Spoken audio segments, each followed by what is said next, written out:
ইসরায়েলের তৃতীয় বৃহত্তম শহর হাইফায় রোববার সারারাত রকেট হামলা চালিয়েছে লেবানন ভিত্তিক সশস্ত্র ইসলামী গোষ্ঠী হিজবুল্লাহ। রাষ্ট্রটির প্রতিরক্ষা বাহিনীর বরাত দিয়ে স্থানীয় সংবাদ মাধ্যমগুলো জানিয়েছে, গতরাতে হাইফাকে লক্ষ্য করে অন্তত ১২০টি রকেট ছুড়েছে হিজবুল্লাহ।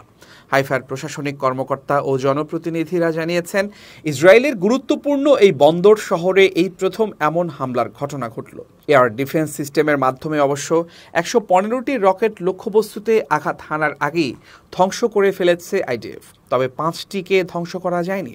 আর এই ৫টি রকেটের আঘাতে হাইফায় আহত হয়েছেন অন্তত ৮ জন। তাদের মধ্যে একজনের অবস্থা আশঙ্কাজনক। আহতদের সবাইকে শহরের রামবাম হাসপাতালে ভর্তি করা হয়েছে। সামাজিক যোগাযোগ মাধ্যমে ছড়িয়ে পড়া ভিডিওগুলোতে দেখা গেছে রকেট হামলার জেরে হাইফার বন্দরে থাকা কয়েকটি নৌকায় আগুন ধরে গেছে। এছাড়া কয়েকটি আবাসিক ভবনে অগ্নিকাণ্ডের ঘটনাও ঘটেছে বলে জানা গেছে। হাইফার মেয়র ইয়োনা ইয়াহাব সোমবার ভোরে রকেটের আঘাতে বিধ্বস্ত কয়েকটি এলাকা সরেজমিন পরিদর্শন করতে গিয়েছিলেন।